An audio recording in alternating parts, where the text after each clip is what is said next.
No flip cam anymore, man. We are high tech.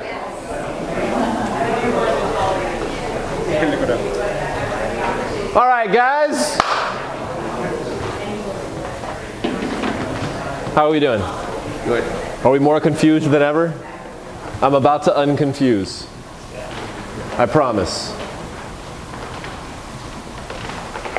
So, how many of you guys got the single leg squat cleared things up?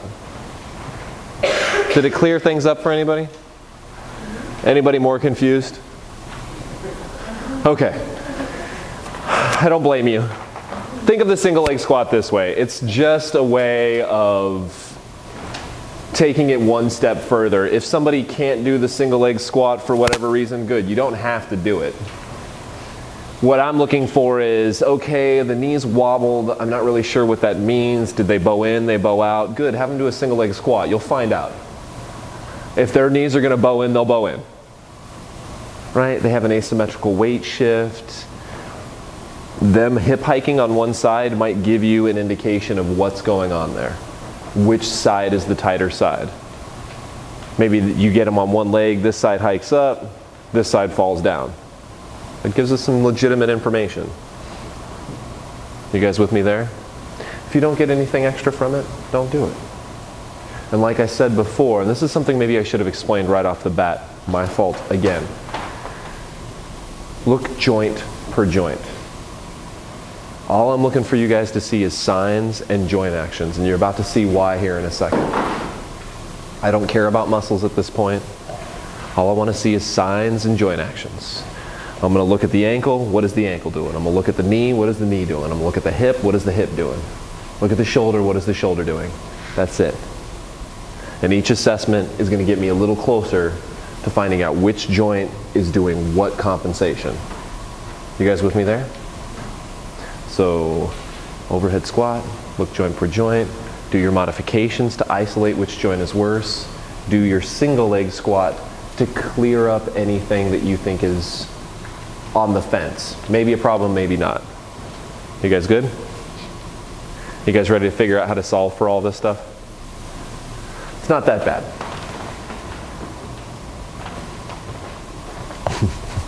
I think this is a compensation pattern.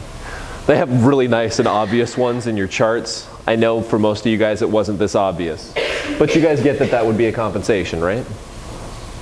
So, the next thing we have to do is go, okay, what joints are involved in this compensation? What joints do you think are involved? Number one, what compensation is this? Feet turnout, good. So what joints are involved in feet turnout? Ankle and maybe the knee. What do you got? How many of you guys think knee? Does your ankle actually turn out? No. Where's most of that turning out coming from? The knee. Actually the knee. How many of you guys knew that you had 60 degrees of rotation at the knee? Everybody told you it was a hinge joint, right? That it just goes forward and back? Liars. It's not a perfect hinge joint. In fact, you guys want to do a little experiment? You guys want to find out how weird this really is? We'll palpate. You guys know what to palpate means, right? No. To touch somebody in a professional manner. Alright, so what I want you guys to do is run your hands up your leg, your shin bone specifically. If you run your fingers up your shin bone, you'll notice there's a bump about 3 or 4 inches below your knee. That is called your tibial tuberosity. It's where your patellar tendon attaches. But meanwhile, it's just a nice landmark for you guys to palpate. So I want you to put one finger on there. I want you to make sure your knee is in a flexed position, hopefully to like 90 degrees. What I want you guys to do is dorsiflex your ankle as high as you can, so I know that your ankle is all locked up. Once you do that, you got your finger and your tibial tuberosity, you're dorsiflexed. I want you to turn your foot in and turn your foot out. Can you feel your tibial tuberosity sliding under your fingers? All that rotation is coming from your tibia on your knee. Crazy, huh? How many of you guys knew that your knee rotated before this class? How many of you guys didn't know that? You literally didn't know that. Well, now you know. I taught you something, you can leave now. No, so we got two joints here. We got ankle and knee.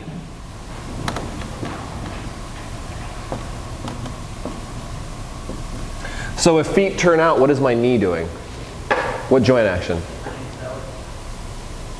Turning out, which is what joint action? External rotation.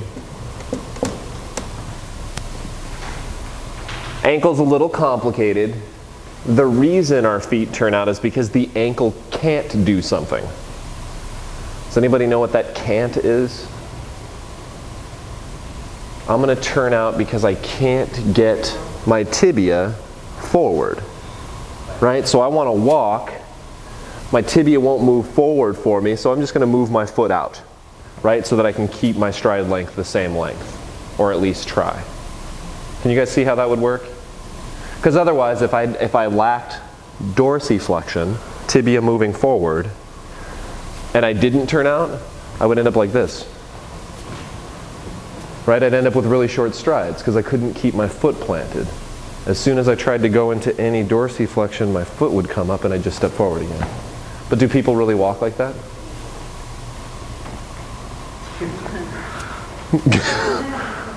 I mean, I guess somewhere somebody's probably walking like that. But what do most people do? They compensate.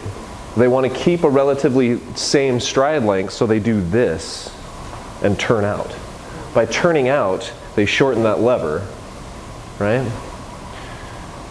And now they don't need as much dorsiflexion. How many of you guys see people do that? Yeah, a lot of people. A lot of people. So, it's a lack of dorsiflexion that generally causes me to turn out, which would be the same as having too much what?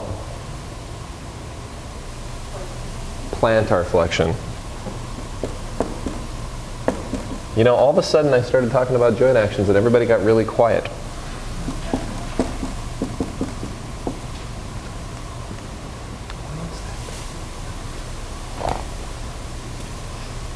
All right, now, here's where the math happens. If you can get this far, this is actually the most difficult part. If you can figure out what joint actions have occurred to cause somebody to compensate, you could actually look the rest up. If you can see this, if you can see that this is this, you're in good shape. How many of you guys can see that? Man, I was hoping at least 50% of you would raise your hands. How many of you guys can see that this is this? Everybody got that? Everybody putting those two together? Because this is, guys, for the rest of the day, this is all we're going to do, so you guys know. I mean, I'm going to show you how to correct it, but this is what we're going to do. So what are my knee external rotators?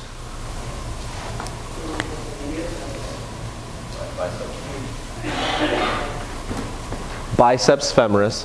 Well, let's back up and do a little kinesiology lesson. If it's going to turn my knee outward, where do we expect these muscles to attach?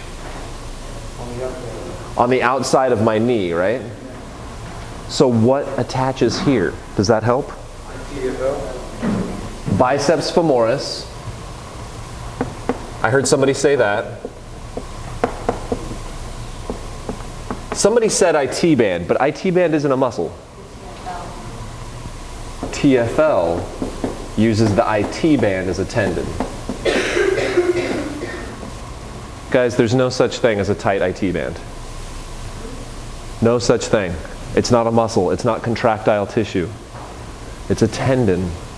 The muscle that's pulling on it is tight. You guys with me? And the muscle that pulls on your IT band is your TFL. What's the actual name of this muscle? Tensor fasciae lata. Right? Huh? Cup of coffee? Good. Biceps femoris, TFL, IT band. Any other lateral rotators of the knee? Lateral gastroc.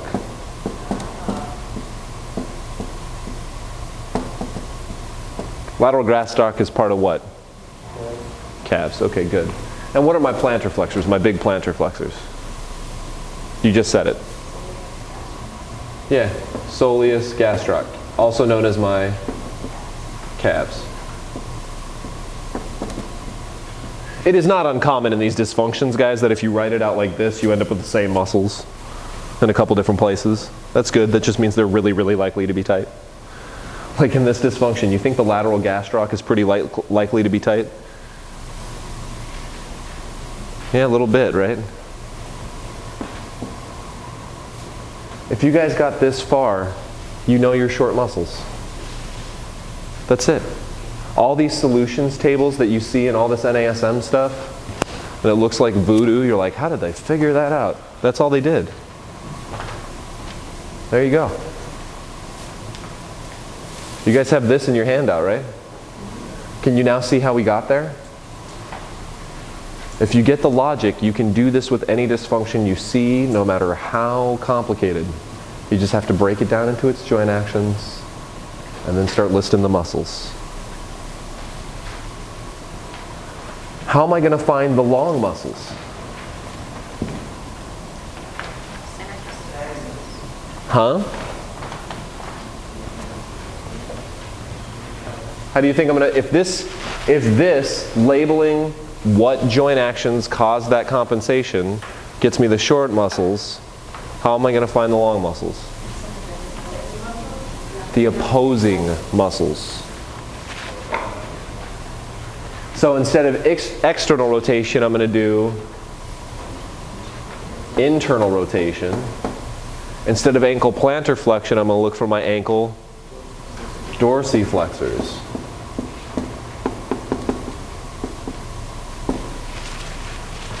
What are my knee internal rotators?